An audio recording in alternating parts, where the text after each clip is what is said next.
우리가 잠을 자다가요, 너무 생생한 꿈을 꾸어서 깜짝 놀라 일어날 때가 있습니다. 이게 꿈인지 생신지 일어나서 멍멍한 가운데 막 이렇게 정신이 없을 때가 있어요. 또 반대로 우리가 살다가 너무 기쁜 일을 당하거나 아니면 생각지도 않은 큰 환난을 겪게 됐을 때, 야, 이게 도대체 꿈인가 생신가 분간이 잘 안 돼서 손등이나 자기 뺨을 꼬집어 보면서 이게 꿈이야 생시야 이렇게 확인해 볼 때가 있습니다. 오늘 읽은 이 성경 말씀은 이스라엘 백성들이 바벨론에 포로로 잡혀갔다가 예루살렘으로 돌아오게 되는 상황을 시로 노래한 말씀입니다. 그 감격이 얼마나 컸든지요, 생시에 역사적으로 실제적으로 일어난 일인데 시온의 포로를 돌리실 때에 꿈꾸는 것 같았도다 이렇게 말씀하고 있습니다. 이스라엘 백성들이 70여 년간의 포로 생활에서 돌아온 이 기쁨의 감격은 몸의 감각적인 기관들로만 느낄 수 있는 그런 차원의 기쁨이 아니에요. 정말 일어날 수 있을지 의문시되던 일이 실제로 일어난 그런 감격의 일이요, 또 놀랍고 경이로운 일입니다. 그래서 시인은 그때의 심정을 꿈꾸는 것 같았도다 그렇게 노래하고 있습니다. 그 표정들을 묘사하고 있는 장면이 얼마나 신이 나는지 여러분 2절에서 이렇게 그 기쁨을 묘사하고 있지요. 그때 우리 입에는 웃음이 가득하고 우리 혀에는 찬양이 찼었도다. 그때의 문나라 가운데에서 말하기를 여호와께서 그들을 위하여 큰 일을 행하셨다 하였도다.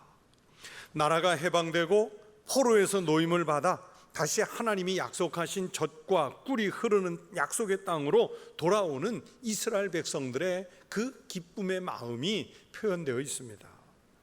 입에는 웃음이 가득하다는 것은 너무 좋아서 지금 왜 입꼬리가 올라가서 막 싱글벙글하고요, 또 하나님이 베풀어 주신 놀랍고 경이로운 일을 생각하면서 절로 그 입에서 찬양이 나오기 때문에 혀에는 찬양이 찼었도다 그러면서 그 기쁘고 감사하는 마음이 이 시에 마치 그림처럼 함축되어 있습니다. 이스라엘 사람들이나 이방인들이나 모두 이스라엘의 포로 귀환이 그래서 사람이 한 일이 아니라 하나님의 섭리에 의해서 이루어진 일이라는 것을 알고 있죠. 그래서 더욱 감탄합니다. 포로에서 해방되는 이스라엘을 보면서 사람들은 하나님이 살아계시며 이스라엘을 여전히 버리지 않고 보호하고 계신다는 사실을 다시 한번 증명하고 있습니다. 이사야 45장 성경 말씀을 읽으면 이미 하나님은 일이 있기 70여 년 전에 이스라엘이 포로로 잡혀갔다가 고레스라고 하는 페르시아, 성경에선 바사라고 그러죠. 이 페르시아 왕이 등장해서 이스라엘을 아무 조건 없이 해방시켜 줄 것이라는 것을 예언해 놓은 말씀이 있습니다. 여호와께서 그의 기름 부음을 받은 고레스에게 이같이 말씀하시되 내가 그의 오른손을 붙들고 그 앞에 열국을 항복하게 하며 내가 나의 종 야곱 내가 택한 자 이스라엘 곧 너를 위하여 내 이름을 불러 너는 나를 알지 못하였을지라도 내게 칭호를 주었노라. 나는 여호와라 나 외에 다른 이가 없나니 나밖에 신이 없느니라. 너는 나를 알지 못하였을지라도 나는 내 띠를 동일 것이요 이 모든 일을 행하는 자니라 하였노라. 하나님이 이스라엘이라는 나라와 민족을 위해서 페르시아의 왕 고레스라는 사람을 선택해서 이 역사를 이루어 가실 것이라는 것을 미리 예언해 놓으셨어요. 그를 통해서 어떤 일을 하실 것인지는 또 이렇게 예언했습니다. 내가 공의로 그를 일으킨지라 그의 모든 길을 곧게 하리니 그가 나의 성읍을 건축할 것이며 사로잡힌 내 백성을 값이나 가품이 없이 놓으리라. 만군의 여호와의 말이니라 하셨느니라. 여러분 이사야의 이 말씀에서 내가 그가 하는 이 그는 하나같이 다 고레스라고 하는 페르시아의 왕을 가리키는 말씀이에요. 하나님은 이사야나 예레미야 이런 선지자들을 통해서 이미 이렇게 이스라엘이 포로에서 노임을 받을 날이 있을 것임을 예언해 놓고 있었던 것입니다. 그래서 이스라엘 백성들은 포로로 잡혀가면서도 이 예언을 믿었던 거예요. 그러나 아무리 믿고 있었던 일이라 할지라도요, 실제로 지금 내 눈앞에서 그 일이 펼쳐지니까 그 일어났던 것 이상, 알고 있었던 것 이상으로 기쁜 거지요.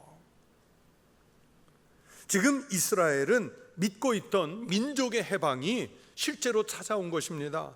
그 감격을 오늘 본문에서 시인이 성전에 올라가는 노래로 지은 거예요. 가슴을 치며 통곡하며 짐승처럼 손과 손이 묶여서 끌려갔던 이 한많은 포로길을 이스라엘 백성들이 춤추며 노래하면서 다시 돌아오는 것입니다. 여러분 상상해 보세요. 70년 만에 포로 귀환이라니요. 얼마나 감격스러웠을지 상상이 되십니까? 자기네들 스스로는 할 수도 그리고 될 수도 없는 일이 지금 눈앞에서 실현되고 있기 때문에 마치 꿈을 꾸는 것 같은 기쁨이 넘치고 있습니다. 70년 전 자신들의 죄악의 결과로 끌려갔지만 이제는 자기네들의 노력에 의해서가 아니라 하나님의 전적인 은혜로 귀환하고 있기 때문에 그 감격이라는 것은 이루 말할 수가 없는 것이지요. 이스라엘이 포로 생활 70년 만에 이렇게 시온으로 돌아올 수 있었던 것이 표면적으로는 페르시아의 고레스가 베풀어준 은덕 같아 보이지만 사실은 역사의 주재자이신 하나님께서 행하신 큰 일이라고 오늘 본문이 말씀해요. 그러기에 이스라엘은 여호와께서 시온의 포로를 돌리셨다고 찬송하지요. 이스라엘 밖에 있는 다른 문나라들도 이것은 여호와께서 이스라엘을 위해서 행하신 큰 일이라고 입을 모아서 입증하면서 축하하는 것이 바로 오늘 성경의 말씀입니다. 여러분, 이스라엘이 포로 생활을 끝내고 이렇게 다시 돌아온 것은요, 그들이 원래 가지고 있었던 죄의 문제가 해결되어서도 아닙니다. 그렇다고 상대적으로 바벨론이나 페르시아 이런 나라들보다 이스라엘이라는 나라가 더 착하고 더 공의롭고 그래서 하나님께서 포로에서 돌리신 것도 아닙니다. 포로들을 다시 돌아오게 하신 것은 이스라엘의 의 때문이 아니라는 말씀입니다. 이스라엘의 의 때문에 행하신 대사가 아니라 아브라함에게 행하신 그 약속을, 언약을 성취하시려는 하나님의 그 성실하심 때문에 이스라엘 민족이 포로에서 다시 노임을 받아 돌아올 수 있게 되었습니다. 결국 이스라엘이 귀환하면서 누리는 이 꿈 같은 기쁨은 단순히 돌아온 것 때문이 아니라 하나님의 용서와 하나님의 구원을 체험하면서 누리는 영적인 기쁨이라는 것을 우리는 이 말씀을 읽으면서 알아야 합니다. 우리 그리스도인은 하나님의 긍휼과 구원의 감격을 알아야 진정한 기쁨과 감사, 그리고 하나님이 꿈같이 베풀어 주시는 이 은혜를 우리도 고백할 수 있게 될 수 있습니다. 여러분, 오늘은 광복절 제77주년을 기념하는 광복기념 주일입니다. 77년 전 우리나라가 이게 성경 속에 이스라엘처럼 일본의 포로로 잡혀 있다가 놓인 날입니다. 이건 역시도 우리 힘으로는 사실 그 당시에 이루어낼 수 있는 일이 아니었죠. 광복절을 맞을 때마다 느끼는 것은 기가 막힐 만큼 정확한 하나님의 섭리의 시간표에 의해서 우리에게 해방을 주셔서 우리가 광복의 기쁨을 누리도록 하나님께서 인도해 주셨다는 사실입니다. 여러분, 만약 1945년 그때에 하나님께서 우리나라, 우리 민족에게 해방을 주시지 않았다면 여러분, 오늘날과 같은 이런 우리의 기독교 교회는 이 땅에 존재하지도 않았을 거예요. 이 땅의 교회들은 모두 소멸되고 말았을 겁니다. 그리고 그 당시에 막바지 불을 태우던 독립의지마저도 꺾이고 말았을 거예요. 오늘 이스라엘을 포로에서 돌아오게 하신 이 하나님의 꿈 같은 은혜를, 그래서 이 성경을 읽을 때마다 어느 나라, 어느 민족보다 더 잘 이해할 수 있는 나라, 그 민족이 바로 우리나라요, 우리 민족입니다. 하나님께서 우리나라를 향하신 놀라운 복음의 계획이 있었기 때문이라고 분명히 믿습니다. 한국 사회에서, 한국 역사에서 기독교는, 그리고 우리 교회는 분명히 애국하는 교회로서 그 역할들을 감당하는 교회고 그리스도인이었습니다. 우리나라가 일본과 합병을 당하는 치욕을 겪는 모습을 보면서 서울 연동교회 설립자인 게일 선교사님은 이렇게 기록을 표현하고 있습니다. 절망감, 그 실패의 비굴감, 자치국 상실의 좌절감이라고 그랬어요. 외국인인 선교사님이 볼 때 얼마나 국민들이 절망했겠어요. 나라를 빼앗기는 그 비굴함, 그러면서 나라의 주권을 상실한 그 좌절감이 선교사님 눈에 그렇게 아프게 비친 거예요. 여러분, 나라가 망하면 그건 개인의 절망, 개인의 비굴, 그리고 우리의 좌절로 이어지는 거죠. 그래서 선교사님들은 이렇게 절망에 빠진 우리 한국에 복음을 통해서 희망을 주려고 했습니다. 보라, 이 모욕받은 백성들과 무엇을 기다리는 그들의 심정을 선교사들은 지금이야말로 한국의 위기의 시기, 결정적인 시기, 이렇게 진단하면서 교회를 통한 한국의 부흥을 꿈꿔야겠다, 이런 기록들을 남겨놓았어요. 또 다른 분은 일제 치하에서 우리 국민들이 얼마나 힘이 들어 하는지 이렇게 썼습니다. 십자가를 걸머지던 날에 우리 교회는 밖에서 오는 일본의 시련에만 시달린 것이 아니었다. 전국에 만연되어 있는 맷돌을 가는 듯한 빈곤에 지쳐 있었다. 맷돌을 가는 것 같은 그 빈곤함이 우리나라를 덮었다는 얘기예요. 무려 50만 명이 합병전으로 만주벌판인 간도로, 또 소련의 한복판인 시베리아로 떠나갔죠. 일본에 몰려간 가엾은 제일동포 다 포함하면 250만 명. 여러분, 그 당시에 우리나라 인구가 2천만도 안 되는 1,800만 명일 때 무려 250만 명이 나라를 떠나서 흩어진 거예요.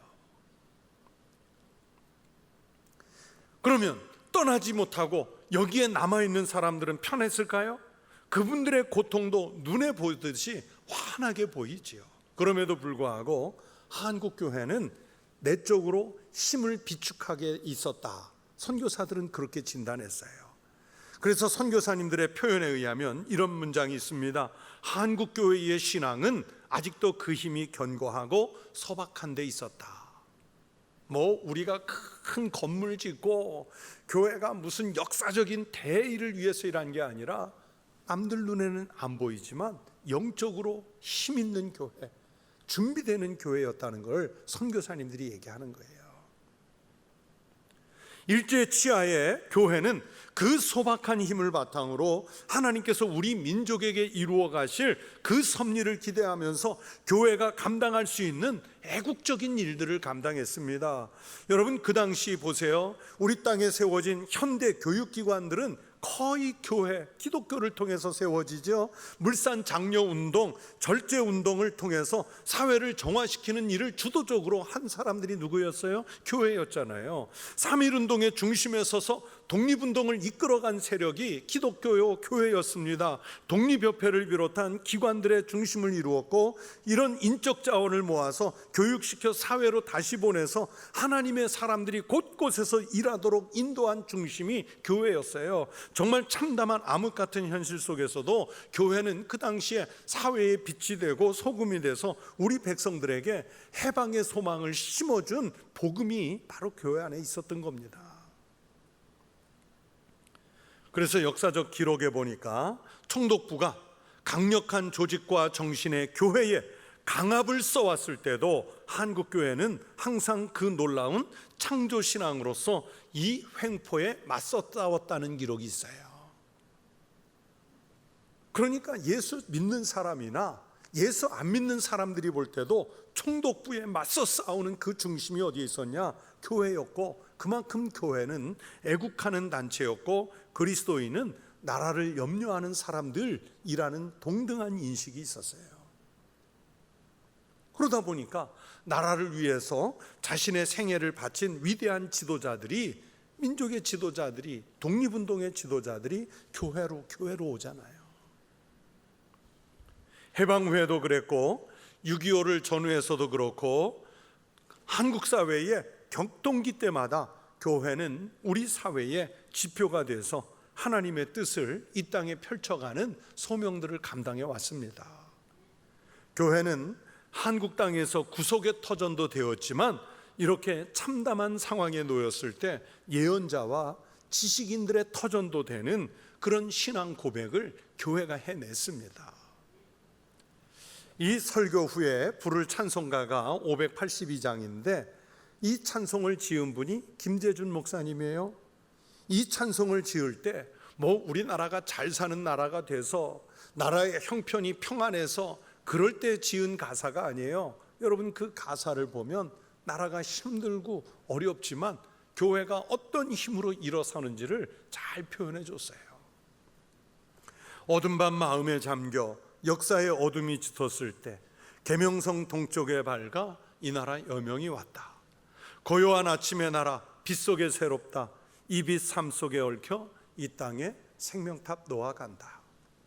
옥토에 뿌리는 깊어 하늘의 줄기가 치솟을 때 가지 억만을 해요 그 열매 만민이 산다.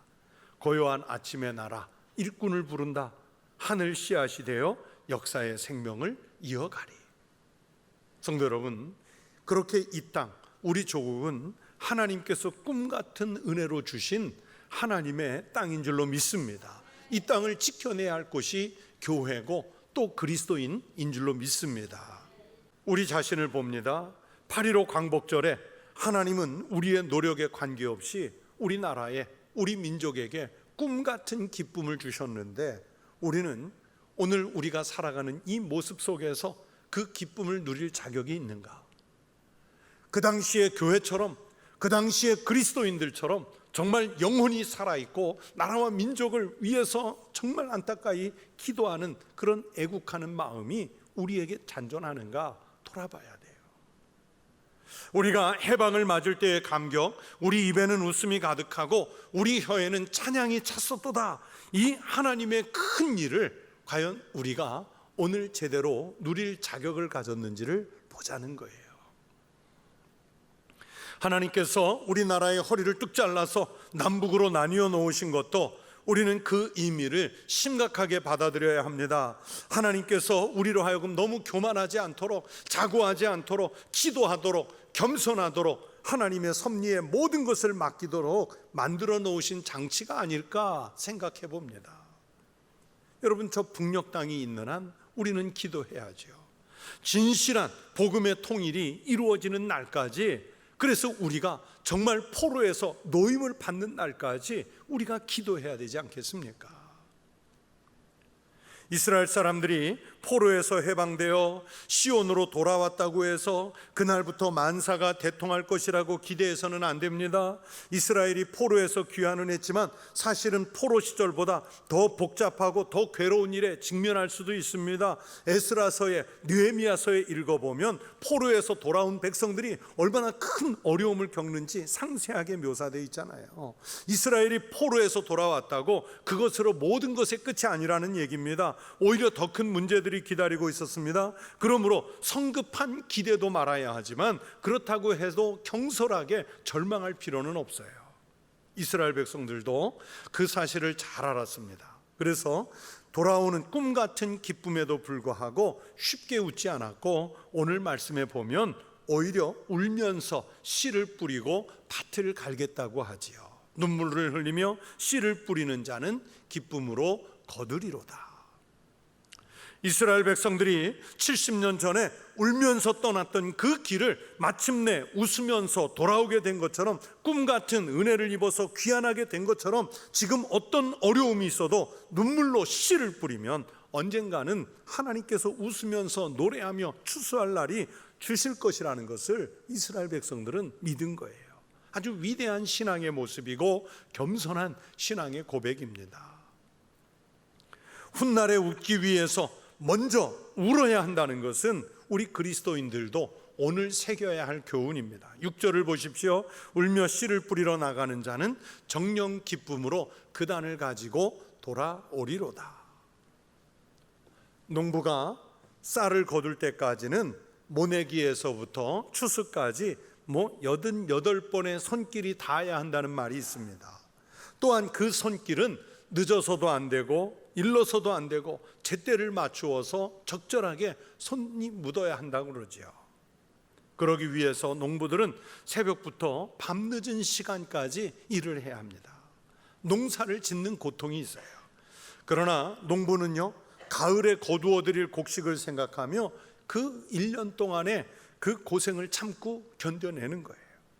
추수 때가 되어 들판에 펼쳐진 황금빛 물결을 보고 있노라면 농부는 어느덧 지난 한 해 동안의 모든 눈물과 고생은 싹 잊어버리고 수확의 기쁨이 남지요. 17세기에 유명한 설교가이며 주석가인 매튜 헨리 목사님은 그래서 시편 126편을 이렇게 정리했어요. 의인이 뿌린 눈물의 슬픔의 눈물은 모두 진주가 되어 나온다.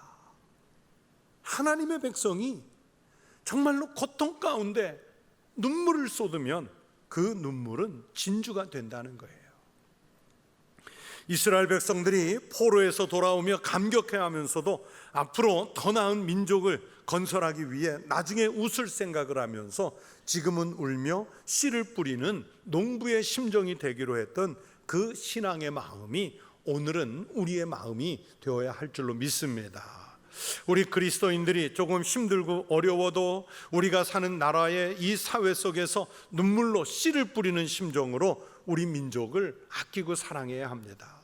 그리스도인들이 자기의 삶의 자리를 잘 지키면서 나라를 건전하고 건강하게 만들어 가야 합니다. 죄의 포로가 다시 되지 않도록, 민족에 다시 아픔이 오지 않도록. 여러분, 교회 밖에 예수 없는 사람들이 할 것 같습니까?